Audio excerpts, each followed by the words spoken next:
All right, good afternoon, or I guess good morning, everybody. This is Devin Fry with your Valley News Now digital update. We are awaiting the start of a press conference in the Twin Cities right now. Governor Tim Walz set to formally announce that he is not seeking a third term as governor of Minnesota. We're going to show you that live look here in a second from our friends down in the Twin Cities. We are going to have a live view of this press conference as soon as it gets started. They're doing some checks here, and then I'll get the live feed going for everybody. I also do have our Facebook Live open right now, so if you want to let your voice be heard, this is your opportunity. Go onto our Facebook Live and go ahead and ask any questions, leave any comments, and if it's something that I can address, then we will get to it. But let's go over what we know so far. Obviously, Governor Tim Walz, which we'll take this live look now. We're, again, waiting for Governor Walz to come up to the podium to start this press conference. What we know now is what was announced this morning. Governor Walz saying that he wants to focus on combating fraud in state programs rather than campaigning is the reason he gave for not seeking a third term. Of course, he announced back in September plans to seek that term. Now he says he can't give a political campaign his full attention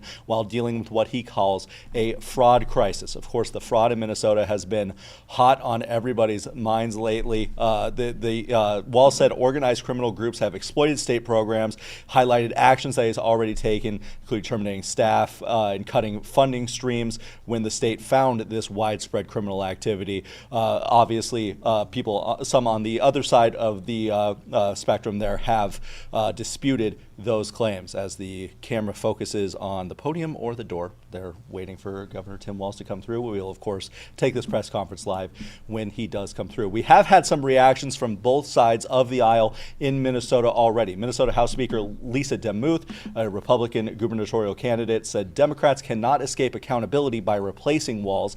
This is from a statement she sent us this morning. The quote is, "If Democrats think they can sweep Minnesota's fraud scandal away by swapping out Tim Walz, they are wrong." GOP candidate Kristen Robbins also said Walz, quote, "could not outrun our investigations and the momentum that we have in this race." She is referring to is obviously the Republican Party there. Fellow Republican candidate Kendall Qualls called Walz's 2 terms, quote, "a total failure for Minnesota." We're going to hear from the Democrat side of things when we come back, but for now, let's go live to Governor Tim Walz's press conference. Like many Minnesotans, I have to tell you, I was glad to turn the page on 2025. It was an extraordinarily difficult year for our state, and it ended on a particularly sour note. For the last several years, an organized group of criminals have sought to take advantage of this state's generosity. And even as we make progress in the fight against the fraudsters, we now see an organized group of political actors seeking to take advantage of a crisis. I don't want to mince words here. Donald Trump and his allies in Washington and in St. Paul and online want to make our state a colder, meaner place. They want to poison our people against each other by attacking our neighbors. And ultimately, they want to take away much of what makes Minnesota the best place in the country to raise a family. They've already begun trying to withhold funds that were meant to help families afford child care. And they have no intention of stopping there. Make no mistake, we should be concerned about fraud in our state government. We cannot effectively deliver programs and services if we can't earn the public's trust. That's why over the past few years, we've made systemic changes in the way we do business. We've gone to the legislature time and time again to get more tools to combat fraud. We've hired people we fired people who weren't doing their jobs. We've seen people go to jail for stealing from our state. We've cut off whole streams of funding in partnership with the federal government where we saw widespread criminal activity. We've put new locks on the doors of our remaining programs, and we've hired a new head of program integrity to make sure that those locks can't be broken. All across this state, Minnesotans are hard at work on this problem. Advocates, administrators, investigators are on the front lines defending the integrity of our state's programs, and I want to give a very heartfelt thank you to all of them. There is more to do. A single taxpayer dollar wasted on fraud should be intolerable. And while there's a role to play for everyone, from the legislature to prosecutors to insurance companies to local and county government, the buck does stop with me. My administration has been taking fast, decisive action to solve this crisis. We'll win the fight against the fraudsters. But the political gamesmanship we're seeing from Republicans is only making that fight harder. We've got Republicans here in the state legislature playing hide and seek with potential whistleblowers. We've got conspiracy theorist right-wing YouTubers breaking into our daycares, demanding access to our children. We've got the President of the United States demonizing our Somali neighbors and wrongfully confiscating funds that Minnesotans rely on. It's disgusting and it's dangerous. Republicans are playing politics with the future of this state. It's shameful. And I've said it before, and I will continue to say it. We welcome ideas from anyone, in any party, from any walk of life, who wants to help us continue to stay ahead of these criminals. And we welcome the involvement of the federal government.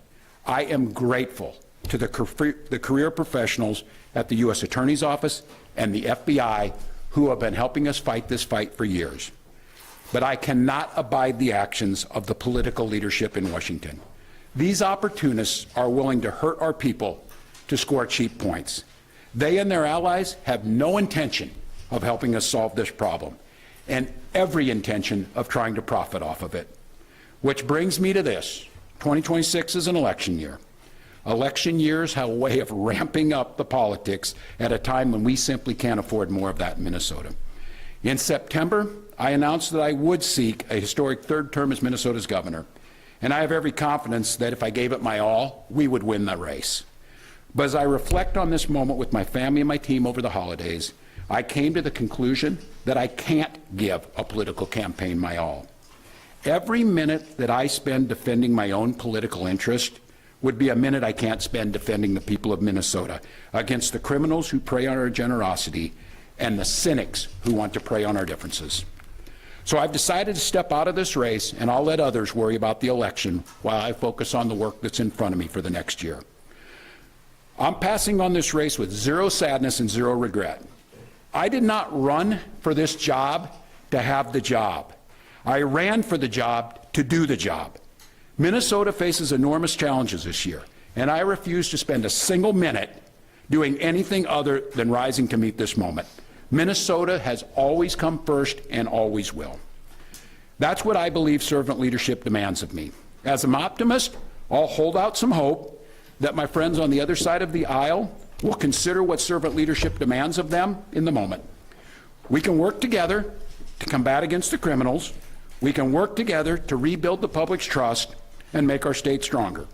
But make no mistake about it, if Republicans continue down the path of abusing power, smearing entire communities, and running their own fraudulent game at the expense of Minnesotans, I will fight back with everything that I have. I am absolutely confident a Democratic and a DFLer will hold this seat come November. I'm confident that I'll find ways to contribute to the state that I love long after next January. But there'll be time to worry about all that later. Today, I'm proud of the work we've done to make Minnesota America's best place to live and raise kids. From our new paid leave policy to our child tax credit to our school lunch programs feeding every single child. And I'm doubly proud of the incredible team we put together to make this vision a reality. I want to take a moment to thank every member of my staff, to every single state employee who has been part of this fight. Now more than ever, I need you on the job. I need you to help work together to tackle the important work in front of us. And most of all, I want Minnesotans to know how grateful I am for the opportunity to serve this state, for the privilege that I have been given to serve in this office. I'm on the job. I'm focused on making sure that we stay America's best place to live and raise kids. No one will take that away from us. I'm proud of the way we treat our neighbors. I'm proud of the way that we welcome people to this state. I'm proud of the way that we innovate. And I'm proud of the way that we are optimists for the future. No one's taking this away from us. Not the fraudsters, certainly not this president, not on my watch.